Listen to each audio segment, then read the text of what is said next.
Qué bendición poder compartir la palabra y estar disfrutando este libro de los Hechos. En el recorrido que se inicia a partir del capítulo 13, encontramos el cumplimiento de este salmo precioso que dice: encomienda a Jehová tu camino y confía en él y él hará. Exhibirá tu justicia como la luz y tu derecho como el mediodía. Guarda silencio ante Jehová y espera en él. No te alteres con motivo alguno del que prospera en su camino. Eso les pasó a estos primeros hombres que, ayudados por el Espíritu Santo, iniciaron una aventura maravillosa. Vamos a darle gracias al Señor por esta oportunidad. Sí, recuerden, nos conviene hablar con Dios. Oh, mi Señor, qué bueno eres. Qué maravillosa oportunidad tenemos con Ventana Radio Virtual.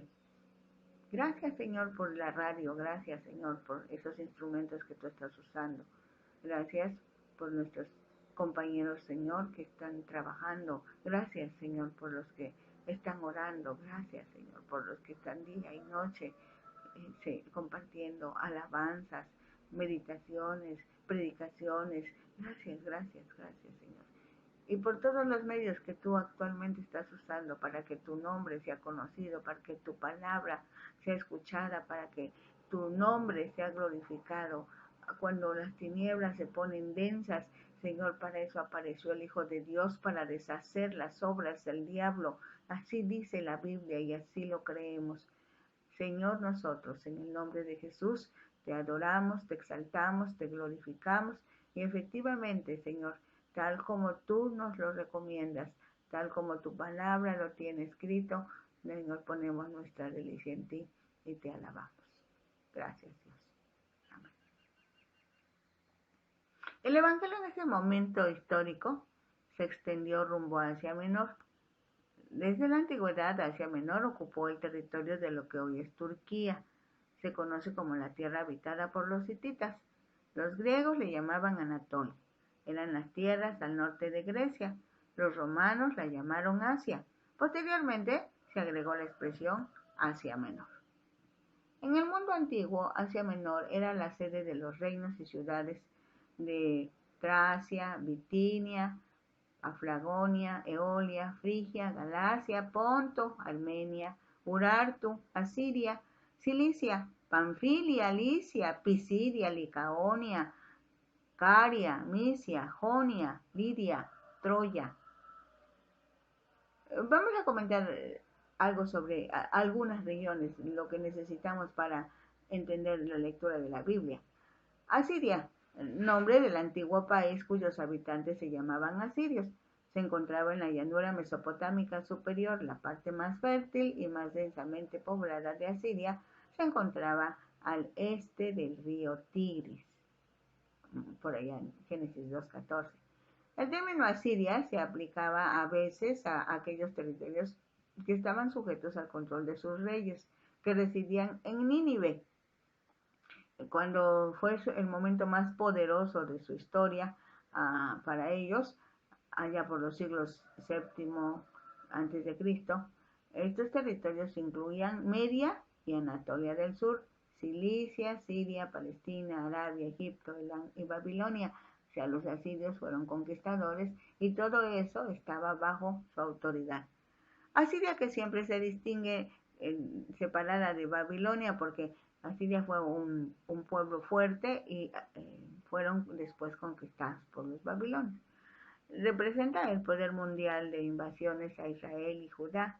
Fueron permitidas estas invasiones por Dios, si bien después Asiria también sufrió a causa de su incredulidad. Encontramos muchas veces nombrar a Asiria ya en los profetas, sobre todo en Isaías y en Jeremías. Por allá por el año 609 a.C., Asiria dejó de existir y su territorio fue tomado por los babilonios. En años posteriores, Asiria formó parte de los imperios persa, del imperio helenístico de Grecia. Después de ellos, los seleucidas los tomaron de partos, y durante esa época Asiria, que en Persia se dice Atura, siguió usándose como designación geográfica general de sus dominios anteriores.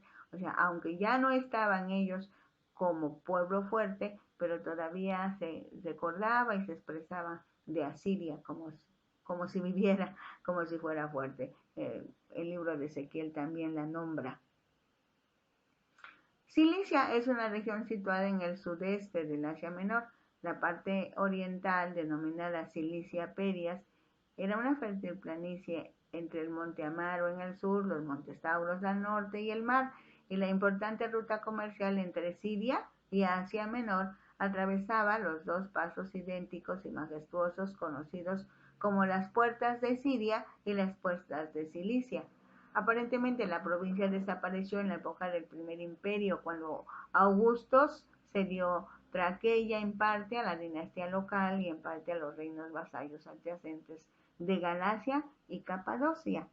Perias, que consiste en 16 ciudades semiautónomas, de las cuales Tarso era la que sobresalía. Fue administrada por Siria hasta después de que Trageia fue arrebatada del poder de Antíoco IV en Comagene en 72 después de la era cristiana. Luego Vespasiano unió de nuevo las dos regiones para formar una sola provincia de Cilicia. Por consiguiente, Pablo, su ciudadano más distinguido, y Lucas, al escribir acertadamente sobre el periodo anterior, también escriben con exactitud cuando combinan en una sola unidad Cilicia con Siria.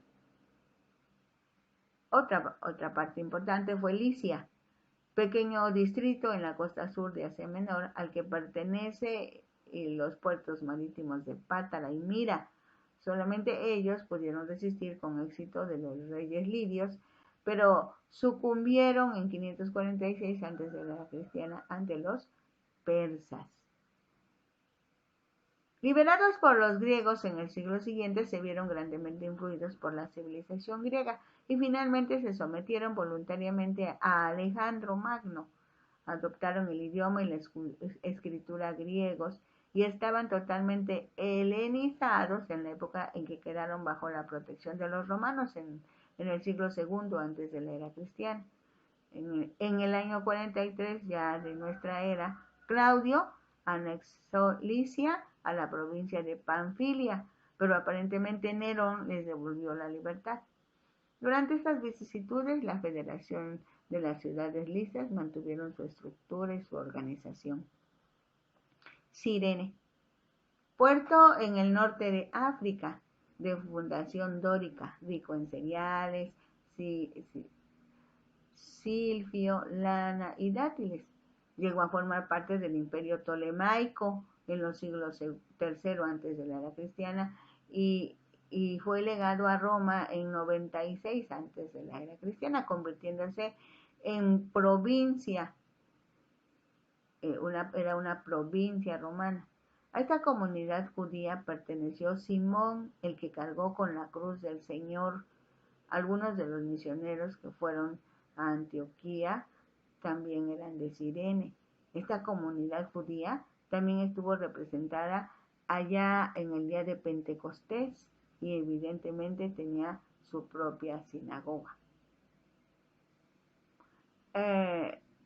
De la lectura de Hechos 13, del 1 al 3, también conviene que revisemos algunos nombres. Entre ellos está el nombre de Bernabé, también llamado José, uno de los principales misioneros primitivos. Desde por allá de Hechos 4:36 empezamos a oír y a leer respecto de Bernabé. Bernabé provenía de una familia sacerdotal de origen judío con residencia en Chipre. Cuando estaba en Jerusalén vendió su propiedad para el bien de la comunidad. No sabemos esa propiedad si estaba en Jerusalén, si estaba en Chipre, pero lo cierto es que sí la vendió. Ahí lo dice el registro. Bernabé presentó a Saulo con los apóstoles que eran columnas y los convenció de su conversión y su sinceridad. Bernabé fue el que representó a los apóstoles en Antioquía cuando los gentiles fueron evangelizados. Bernabé fue a Tarso y trajo a Saulo para que lo apoyara en la iglesia de Antioquía. Bernabé fue seleccionado por el Espíritu Santo para iniciar el primer viaje misionero, cuando el Espíritu dijo: apártenme a Bernabé y a Saulo, y salieron de Antioquía de Siria acompañados por Juan Marcos. Hay otro nombre que debemos recordar: Simeón, el que se llamaba Níger, judío. También le llamaban Níger, del latín que quiere decir negro. Algunos aseguran que es el mismo que el que ayudó a Jesús a llevar su cruz. Simeón probablemente procedía de África, como se ve por su apodo. Pero esto no está documentado en la Biblia, es parte de la historia y de los registros, a veces solo de voz, de boca en boca. Lucio de Cirene, por eso revisamos Cirene. Cirene es un lugar. Lucio es profeta y maestro. Estaba en Antioquía de Siria, pero él era originario de la región de Cirene, de Asia Menor. Probablemente uno de sus primeros misioneros de Antioquía. Manaén, ese nombre viene del idioma griego. Este hombre fue criado con Herodes Antipas. Pero la vida de Manaén tomó un giro muy diferente al del tetrarca, ya que lo encontramos ahora en otros menesteres, como uno de los dirigentes cristianos en Antioquía, junto con Pablo y Bernabé. Saulo es otro nombre que está aquí en el capítulo 13, versículo 1 de Hechos. El nombre Saulo viene de Saúl, del hebreo Saúl. Saulo es del hebreo, es un derivado de Saúl, también llamado Paulus o Pablo del griego. Se conoce mucho al principio como Saulo de Tarso, porque nació en Tarso, una ciudad importante de la región de Cilicia. Ahora ya sabemos de qué estamos hablando, ¿verdad? Con ciudadanía romana. Él tenía doble nacionalidad. Era judío porque sus padres eran judíos y también era romano porque sus padres habían adquirido la ciudadanía romana. Entonces él tenía doble nacionalidad, como algunos niños en México que tienen nacionalidad estadounidense y nacionalidad mexicana porque algunos de sus padres son de México, del país. Tarso es de la tribu de Benjamín. Se conoce como un fariseo celoso de la observancia de la ley de Moisés. Podemos decir que nació en Tarso, fue criado en las rodillas de su madre en Tarso, pero fue educado en Jerusalén por Gamaliel. Se dice Gamaliel el Viejo porque muchos rabinos toman ese nombre, Gamaliel.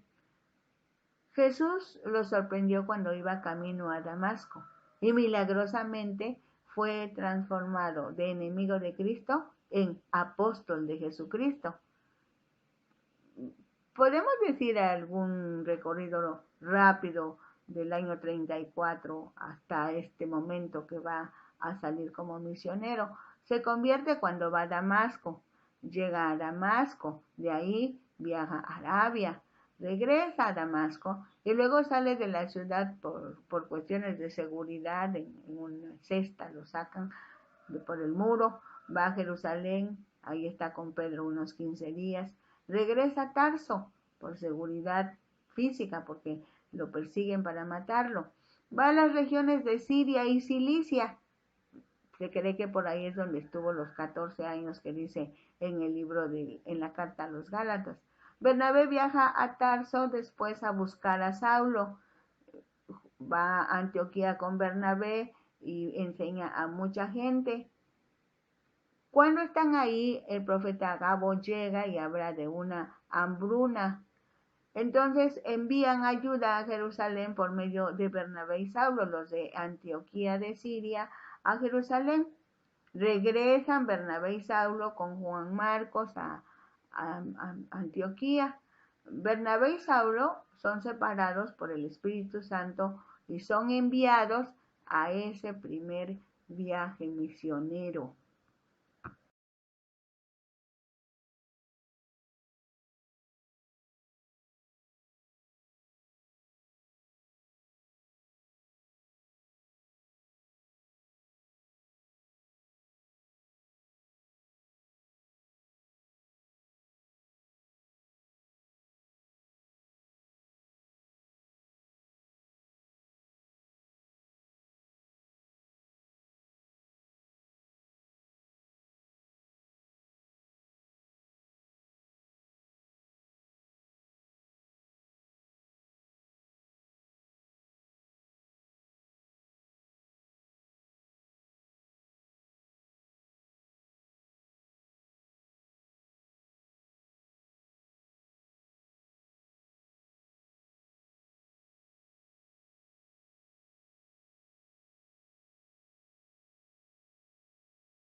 Leamos qué dice Hechos 13, del 1 al 3. Había entonces en la iglesia que estaba en Antioquía profetas y maestros: Bernabé, Simón el que se llamaba Níger, Lucio de Cirene, Manaén el que se había criado junto con Herodes el tetrarca, y Saulo.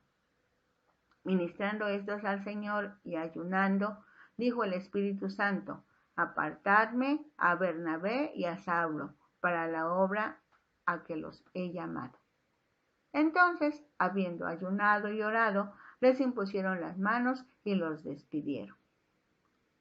Los cristianos de ese tiempo eran dirigidos por el Espíritu Santo, así que no hacían lo que les parecía bien, sino lo que Dios quería que hicieran.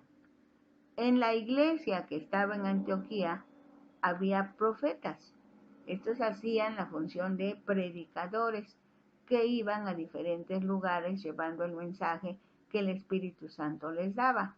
Esto es, los profetas en primer lugar estaban entrenados, si se puede decir así, para escuchar a Dios. Recibían el mensaje y enseguida lo entregaban a los que debían escucharlo. Recordemos en breve: Bernabé era judío de Chipre. Lucio procedía de Cirene, en el norte de África. Simeón también era judío, pero el hecho de que le llamaran Níger indica que tenía conocidos entre los romanos. Manaén tenía contacto con personas socialmente ricas, diríamos de la aristocracia. Y Saulo, judío natural de Tarso de Cilicia, era un rabino reconocido. Lo que el Espíritu Santo hizo fue unir a varios hombres originarios de lugares separados geográficamente hablando, pero que en ese momento vivían en Antioquía de Siria, unidos por el nombre de Jesucristo, con esa visión evangelizadora. La iglesia, por decirlo así, ya era conocida y los miembros estaban identificados. Era el momento preciso para salir a todo el mundo conocido llevando el mensaje de salvación y vida.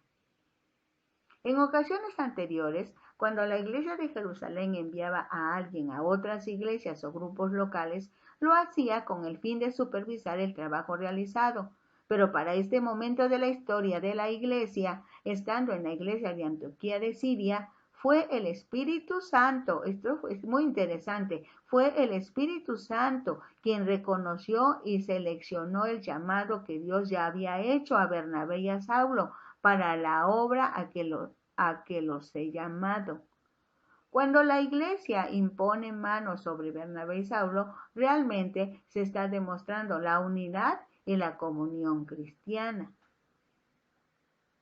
Es decir, todos estamos de acuerdo y los encaminamos, los mandamos, les pedimos que obedezcan a lo que Dios ha dicho ya. Ahora, en este párrafo que está en los versículos 4 al 12 del capítulo 13 de Hechos, destacan los nombres de Seleucia, Chipre, Salamina y Pafos. Es necesario tener datos generales de las ciudades a donde llegaron a compartir el mensaje de amor, el mensaje de gracia, de salvación y por fin vida eterna. Seleucia es un puerto a 24 kilómetros de Antioquía de Siria. En la Biblia se la conoce únicamente en Hechos 13:4 como el puerto de embarque de Pablo y Bernabé cuando fueron comisionados por la iglesia de Antioquía. Chipre, el primer lugar al que fueron Pablo y Bernabé. De allí era Bernabé. El gobernador de Chipre era Sergio Paulo. Aquellos eran tiempos sumamente supersticiosos y casi todos los poderosos, hasta uno tan inteligente como Sergio Paulo, tenían sus magos, adivinos y exorcistas privados. En este caso, el mago que acompañaba a Sergio Paulo era Bar Jesús, también llamado Elimas. Esto es importante que lo sepamos desde este momento para después entender la escritura. Salamina era la ciudad portuaria al este donde se desembarcó el grupo y el recorrido por la isla parece haber pasado sin incidentes notables. Pafos. Dos asentamientos en el suroeste de Chipre en la época del Nuevo Testamento. Se habla de la antigua Pafos, solo decimos que tenía un santuario famoso, probablemente de origen fenicio o sirio, pero que luego estuvo dedicado al culto de Afrodita. La Afrodita es la diosa del amor de los griegos. La nueva Pafos se formó después de que los romanos hubieran anexado la isla en el año 58 antes de la era cristiana como centro del gobierno romano, y fue allí donde Pablo se encontró con el procónsul Sergio en el curso de su primer viaje misionero. Allí también tuvo su encuentro con Elimas el mago. Dijimos que Afrodita era la diosa de la antigua Grecia, del amor, la belleza, el deseo y todos los aspectos de la sexualidad. Además, Afrodita fue honrada como protectora de aquellos que navegaban el océano, y aún menos sorprendente de las cortesanas y prostitutas. La diosa romana equivalente a Afrodita fue la diosa Venus. Es decir, Afrodita es en griego, Venus es en romano y se refiere a todo este asunto de sexo y tristemente de sexo ilícito. Y qué influencia tan tremenda. Juan Marcos, su madre llamada María era parienta de Bernabé. Sí, Bernabé. Se conocía como un acaudalado levita de Chipre. Poseía tierras y que, sea cual fuere su país de origen, residía en Jerusalén en los días de cuando inició la iglesia y la escritura del libro de los Hechos. Parecería que María también era mujer de fortuna y posición, al mismo tiempo que cristiana. Juan Marcos no terminó el viaje misionero, se regresó a casa, pero tiempo después Pablo solicita que Marcos vaya a buscarlo porque le es útil para el ministerio. Ahora continuemos con la lectura del pasaje bíblico. Estamos en Hechos 13:4. Ellos entonces, enviados por el Espíritu Santo, descendieron a Seleucia y de allí navegaron a Chipre. ¿Quiénes eran ellos? Bernabé, Saulo y Juan Marcos. Viajaron de Antioquía de Siria al puerto de Seleucia, dirigiéndose a Chipre. Recordemos que después en Hechos 19:20 a Chipre ya había llegado el mensaje del Evangelio. Es muy probable que esta parte del viaje pudo haber sido como una visita de afirmación, porque el Evangelio ya estaba en Chipre. Versículo 5. Y llegados a Salamina, anunciaban la palabra de Dios en las sinagogas de los judíos. Tenían también a Juan de ayudante. Y habiendo atravesado toda la isla hasta Pafos, hallaron a cierto mago, falso profeta judío, llamado Bar Jesús. Este es un ejemplo de imitación, porque Bar Jesús quiere decir hijo de Jesús, pero no tenía nada que ver con Jesús de Nazaret. Por eso dice la escritura, falso profeta, judío. Seguramente no obedecía la ley, porque la ley de Moisés prohíbe la magia, adivinación y demás prácticas. El versículo 7 dice que estaba con el procónsul Sergio Paulo, varón prudente. Llamando a Bernabé y a Saulo, deseaba oír la palabra de Dios. Un procónsul era un gobernador designado por Roma de una provincia como era Chipre. En los capítulos 8 y 10 del libro de los Hechos están los registros de personalidades que también respetaban el nombre de Jehová, como el etíope, que era tesorero de la reina de Candace, o Cornelio, centurión romano, aunque en este caso el procónsul se hacía acompañar de un falso profeta, de un engañador. No obstante, cuando escuchó que Bernabé y Saulo estaban por ahí, quiso saber qué decían ellos, quiso también escuchar el mensaje que traían Bernabé y Saulo. Por eso se conoce como que era prudente. No es que él no fuera temeroso del Dios verdadero, es que se atravesó, por decirlo así, un mentiroso y estaba ahí con él, lo tenía engañado. Pero Dios, que es bueno, Dice la Biblia que el que busca a Dios lo halla. El corazón de este hombre era sincero y Dios permitió que sus hijos llegaran hasta ahí. Esto es muy interesante. No sé si ustedes encuentren la bondad de Dios en este pasaje. Hechos 13:8 dice, pero les resistía Elimas, el mago, pues así se traduce su nombre, procurando apartar de la fe al procónsul. Bar Jesús se llamaba Elimas a sí mismo, y Elimas quiere decir hechicero. Cuando Sergio Paulo escuchó la palabra de Dios, Elimas usó su influencia contra esa palabra e intentó apartar al procónsul de la fe. Entonces Saulo, que también es Pablo, lleno del Espíritu Santo, fijando en él los ojos.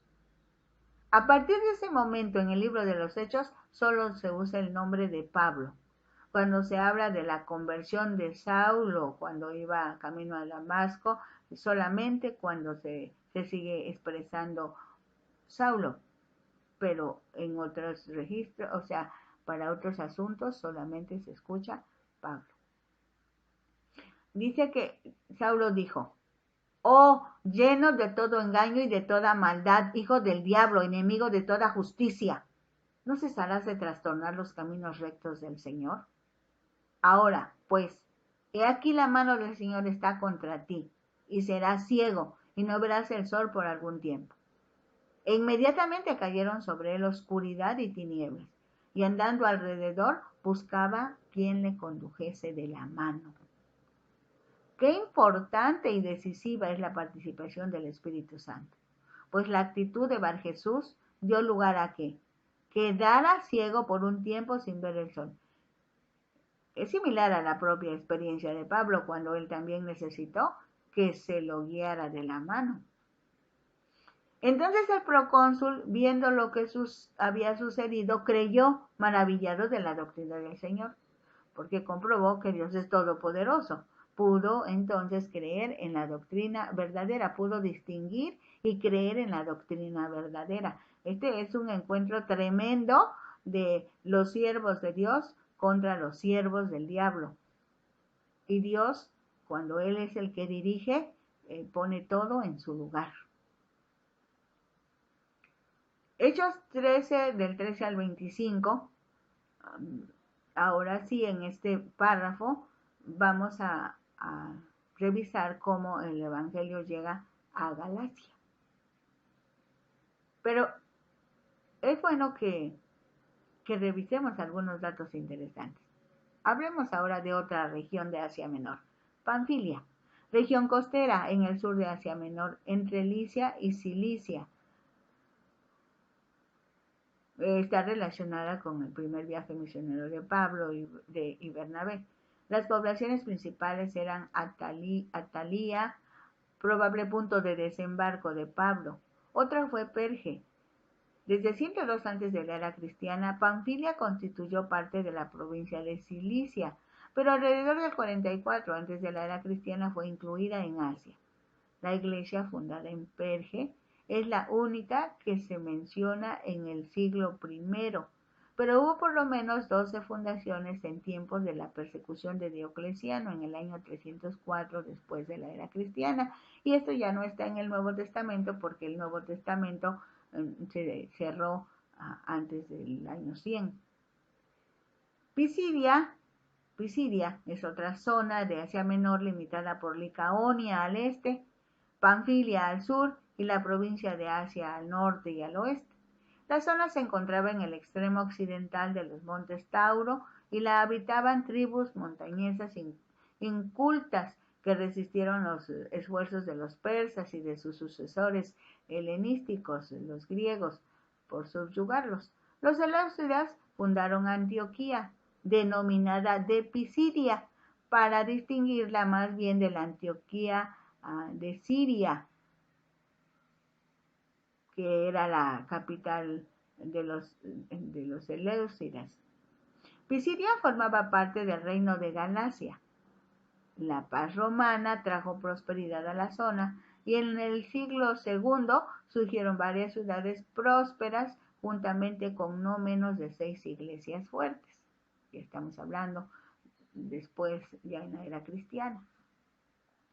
Dice el versículo 13, habiendo zarpado de Pafos, Pablo y sus compañeros arribaron a Perge de Panfilia, pero Juan, apartándose de ellos, volvió a Jerusalén. No olvidemos que Pafos era la capital de Chipre, famosa por el culto de Venus, la diosa del amor en la versión romana. Esa misma diosa del amor en la versión griega es Afrodita. En Hechos 13:2 dice, en el mensaje del Espíritu Santo a la iglesia de Antioquía de Siria, dice, apartadme a Bernabé y a Saulo. Y aquí en el versículo 13 dice, Pablo y sus compañeros. Y a partir de ese momento encontraremos esa expresión, Pablo y, quiere decir, se cambiaron los papeles. Hechos 13:14 dice, ellos, pasando de Perge, llegaron a Antioquía de Pisidia, y entraron en la sinagoga un día de reposo y se sentaron. Al parecer en Perge no se detuvieron. Ya dijimos que existieron dos ciudades con el nombre Antioquía, pero una estaba en la región de Siria, por eso se conoce como Antioquía de Siria, que es de donde salió el equipo apostólico para iniciar su primer viaje misionero que los llevó hasta Antioquía de Pisidia. Versículo 15 dice, y después de la lectura de la ley y de los profetas, los principales de la sinagoga mandaron a decirles, varones hermanos, si tenéis alguna palabra de exhortación para el pueblo, hablad. En las sinagogas, siempre que llegaba un rabino de visita, se le invitaba para que dijera algunas palabras, un saludo o una enseñanza. Pablo se refiere a la dispersión de los miembros de las iglesias y a su vez a la elección de las personas. Entonces Pablo, levantándose, hecha señal de silencio con la mano, dijo, varones israelitas y los que teméis a Dios, oíd. El Dios de este pueblo de Israel escogió a nuestros padres y enalteció al pueblo, siendo ellos extranjeros en tierra de Egipto, y con brazo levantado los sacó de ella. Y por un tiempo como de 40 años los soportó en el desierto, y habiendo destruido 7 naciones en la tierra de Canaán, les dio en herencia su territorio. Después, como por 450 años, les dio jueces hasta el profeta Samuel. Luego pidieron rey, y Dios les dio a Saúl, hijo de Cis, varón de la tribu de Benjamín, por 40 años. Quitado éste, les levantó por rey a David, de quien dio también testimonio diciendo, he hallado a David, hijo de Isaí, varón conforme a mi corazón, quien hará todo lo que yo quiero. De la descendencia de éste, y conforme a la promesa, Dios levantó a Jesús por Salvador a Israel. Antes de su venida, predicó Juan el bautismo de arrepentimiento y todo el pueblo de Israel. Mas cuando Juan terminaba su carrera, dijo, ¿quién pensáis que soy? No soy yo él, mas he aquí, viene tras mí uno de quien no soy digno de desatar el calzado de los pies.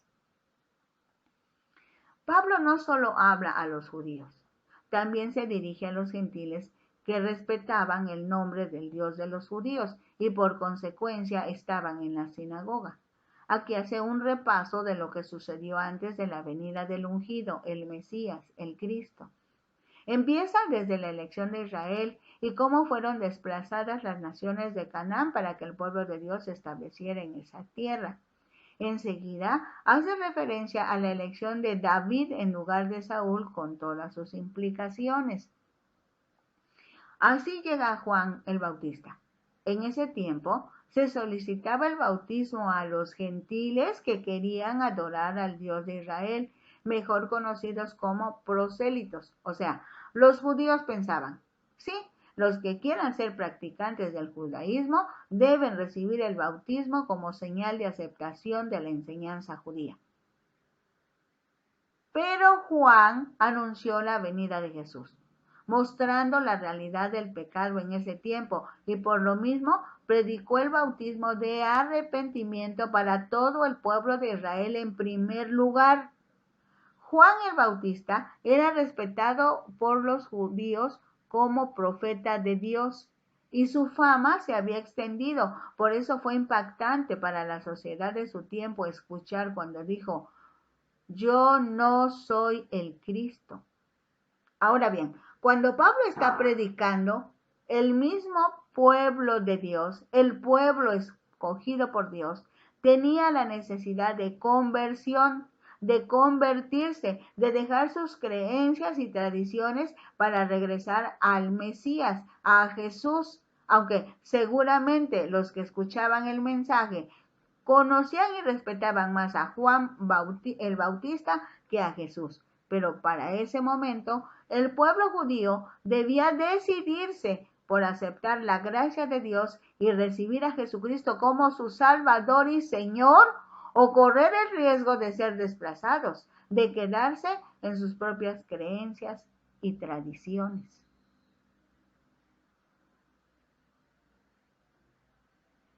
Por eso en este bloque, en este párrafo de los versículos 46 al 41, veamos cómo continúa Pablo este mensaje. Varones hermanos, hijos del linaje de Abraham y los que entre vosotros teméis a Dios, a vosotros es enviada la palabra de esta salvación. Porque los habitantes de Jerusalén y sus gobernantes, no conociendo a Jesús, ni las palabras de los profetas que se leen todos los días de reposo, las cumplieron al condenarle. Y sin hallar en él causa digna de muerte, pidieron a Pilato que se le matase. Y habiendo cumplido todas las cosas que de él estaban escritas, quitándolo del madero, lo pusieron en el sepulcro. Mas Dios le levantó de los muertos. Y él se apareció durante muchos días a los que habían subido juntamente con él de Galilea a Jerusalén, los cuales ahora son sus testigos ante el pueblo. Una vez que ha repasado la historia de Israel, Pablo hace saber que el mensaje de salvación es para todos los que estaban escuchando en ese momento y los que leamos el mensaje en cualquier momento. Pues en efecto, la decisión humana sobre Jesús era una cosa, pero que Dios haya hecho algo bien diferente, porque los enemigos de Jesús lo ejecutaron, pero Dios le levantó de entre los muertos. Esa es la diferencia. Y nosotros, dice el versículo 32, y nosotros también os anunciamos el evangelio de aquella promesa hecha a nuestros padres, la cual ha cumplido a los hijos de ellos, a nosotros, resucitando a Jesús, como está escrito también en el Salmo 2, mi hijo eres tú, yo te he engendrado hoy. Y en cuanto a que le levantó de los muertos para nunca más volver a corrupción, lo dijo así: os daré repito, por favor. Bendito sea Dios. Fíjense cómo el Señor lleva a Pablo a dar el mensaje. Dice aquí, y en cuanto a que le levantó de los muertos para nunca más volver a corrupción, le dijo así: os daré las misericordias fieles de David. Por eso dice también en otro salmo: no permitirás que tu santo vea corrupción. Porque a la verdad, David, habiendo servido a su propia generación según la voluntad de Dios, durmió y fue reunido con sus padres y vio corrupción. Este mensaje de Pablo eran las buenas nuevas, era el evangelio relacionado con las promesas hechas a David, el gran rey de Israel. Pero David no vio el cumplimiento de las promesas, porque las promesas fueron cumplidas hasta que vino Jesús. Dice el versículo 37, mas aquel a quien Dios levantó no vio corrupción. Sabed pues esto, varones hermanos, que por medio de él se os anuncia perdón de pecados, y que de todo aquello de que por la ley de Moisés no pudisteis ser justificados, en él es justificado todo aquel que cree. Mirad, pues, que no venga sobre vosotros lo que está dicho en los profetas. Mirad, oh menospreciadores, y asombraos y desapareced, porque yo hago una obra en vuestros días. Obra que no creeréis si alguien os la contare. Veamos qué es lo que está haciendo Pablo. Pablo comunica que la historia de Israel llega a su culminación cuando el Cristo estuvo en la tierra y cumplió el propósito de su Padre, volver a la humanidad en amistad con Dios. Pero para los que no crean esta verdad, usando mal el libre albedrío que Dios les dio, no podrán disfrutar de la libertad, sino de la desgracia total, porque no están aceptando la gracia. Lo que consiguen es no gracia, diríamos en mis palabras, es desgracia. Aunque los hombres rechazaron y crucificaron a Jesús, Dios lo cambió a bien, a triunfo, a victoria, cuando resucitó a Jesucristo de entre los muertos, pues ahí está la prueba de que el poder y el propósito de Dios siempre se cumplirán, porque Dios siempre tiene el control de todo. Está demostrado que nadie puede cumplir la ley, por eso es tan importante encontrar en Jesucristo el poder perdonador que nos libera de la condenación que merecemos y restablece la verdadera relación con Dios. En los versículos 42 y 43 dice, cuando salieron ellos de la sinagoga de los judíos, los gentiles les rogaron que el siguiente día de reposo les hablasen de estas cosas. Al parecer, la dureza con que Pablo habló produjo una respuesta favorable, pues los gentiles solicitaron que la enseñanza continuara el siguiente día de reposo. No respondieron de igual forma las autoridades religiosas de los judíos. Esto es como algo hasta cierto punto natural. Los judíos eran solo religiosos y los gentiles eran más nobles porque distinguían más fácilmente la verdad de Dios. Dice el versículo 43, y despedida la congregación, muchos de los judíos y de los prosélitos piadosos siguieron a Pablo y a Bernabé, quienes hablándoles les persuadían a que perseverasen en la gracia de Dios.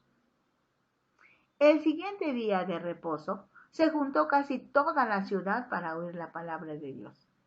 Pero viendo los judíos la muchedumbre, se llenaron de celos y rebatían lo que Pablo decía, contradiciendo y blasfemando. Entonces Pablo y Bernabé, hablando con denuedo, dijeron, a vosotros a la verdad era necesario que se os hablase primero la palabra de Dios. Mas, puesto que la desecháis y no os juzgáis dignos de la vida eterna, he aquí nos volvemos a los gentiles. Por fin se dio la elección. Ya que la habéis desechado, he aquí nos volvemos a los gentiles, que sí estaban dispuestos a escucharlos. Versículo 47. Porque así nos ha mandado el Señor diciendo, te he puesto para luz de los gentiles, a fin de que seas para salvación hasta lo último de la tierra. Versículo 48. Los gentiles oyendo esto se regocijaban y glorificaban la palabra del Señor, y creyeron todos los que estaban ordenados para vida eterna. Recordemos que Dios no es excluyente, al contrario, Dios es incluyente, pero no rebajará su gracia ni su santidad. Ya, ¿Dios quiere que todos los hombres sean salvos? Claro que sí. ¿Dios es amor? Claro que sí. ¿Dios manda a su pueblo hasta el último rincón para que se escuche su palabra? Eso es muy cierto. Pero eso no va a hacer que Dios rebaje su gracia ni rebaje su santidad. Si es una oferta, porque a nosotros no nos cuesta nada, pero a Dios le costó muchísimo que la humanidad regresara a Él. Le costó la sangre de su Hijo. Dice el versículo 49, y la palabra del Señor se difundía por toda aquella provincia. Pero los judíos instigaron a mujeres piadosas y distinguidas y a los principales de la ciudad y levantaron persecución contra Pablo y Bernabé y los expulsaron de sus límites. Ellos entonces, sacudiéndose contra ellos el polvo de sus pies, llegaron a Iconio. Y los discípulos estaban llenos de gozo y del Espíritu Santo. Antioquía se llenó de peligro para Pablo y Bernabé, que tuvieron que marcharse. Los judíos estaban empeñados en mantener sus privilegios para ellos solos. Sin embargo, los cristianos consideraban que tenían que compartir sus privilegios y la iglesia cristiana debe tener esa misma visión de un mundo para Cristo.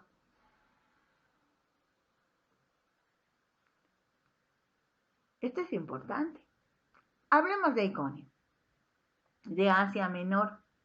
Originalmente era Frigia y se llamaba Caguania. Su religión siguió siendo Frigia en la época de los romanos y se adoraba a una diosa madre con sacerdotes e eunucos. Después de ser durante un tiempo la ciudad principal de Licaonia, finalmente fue incluida en el reino de Galacia y un poco más tarde en la provincia romana del mismo nombre. En la época del Nuevo Testamento tuvo el gobierno característico de las ciudades griegas y los poderes jurídicos de la asamblea se conferían a 2 magistrados que se nombraban anualmente. Otra región es Licaonia.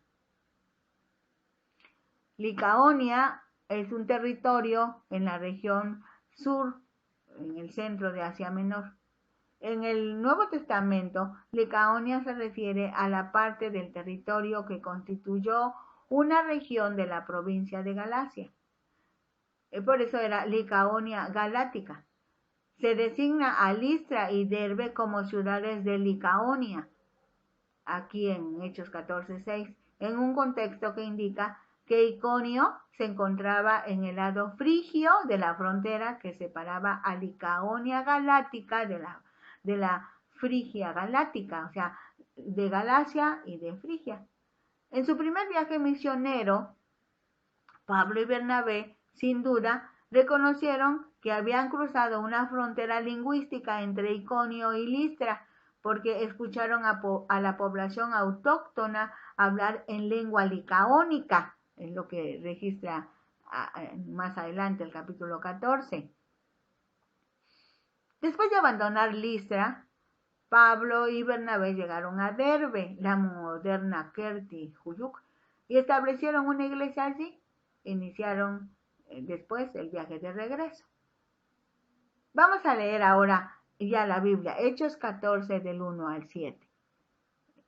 Dice el versículo 1 de Hechos 14. Aconteció en Iconio que entraron juntos en la sinagoga de los judíos y hablaron de tal manera que creyó una gran multitud de judíos y así de griegos. Mas los judíos que no creían excitaron y corrompieron los ánimos de los gentiles contra los hermanos. Por tanto se detuvieron allí mucho tiempo hablando con denuedo, confiados en el Señor, el cual daba testimonio a la palabra de su gracia, concediendo que se hiciesen por las manos de ellos señales y prodigios. Y la gente de la ciudad estaba dividida. Unos estaban con los judíos y otros con los apóstoles. Pero cuando los judíos y los gentiles, juntamente con sus gobernantes, se lanzaron a afrentarlos y apedrearlos, habiéndolo sabido, huyeron a Listra y Derbe, ciudades de Licaonia, y a toda la región circunvecina, y allí predicaban el Evangelio. Pablo y Bernabé se fueron a Iconio, a unos 150 kilómetros de Antioquía de Pisidia. Como era su costumbre, los apóstoles empezaron por la sinagoga, y como en otros casos tuvieron éxito. Pero los judíos celosos alborotaron a la gente y de nuevo Pablo y Bernabé tuvieron que irse a otro sitio y finalmente Pablo y Bernabé fueron forzados a huir a Listra y Derbe. Ahora, en el párrafo de los versículos 8 al 18 leemos: Y cierto hombre de Listra estaba sentado, imposibilitado de los pies, cojo de nacimiento, que jamás había andado. Este oyó hablar a Pablo, el cual, fijando en él sus ojos y viendo que tenía fe para ser sanado, dijo a gran voz: Levántate derecho sobre tus pies. Y él saltó y anduvo. Entonces la gente, visto lo que Pablo había hecho, alzó la voz, diciendo en lengua licaónica: dioses bajo la semejanza de hombres han descendido a nosotros. Y a Bernabé llamaban Júpiter y a Pablo Mercurio, porque este era el que llevaba la palabra. Y el sacerdote de Júpiter, cuyo templo estaba frente a la ciudad, trajo toros y guirnaldas delante de las puertas, y juntamente con la muchedumbre quería ofrecer sacrificios.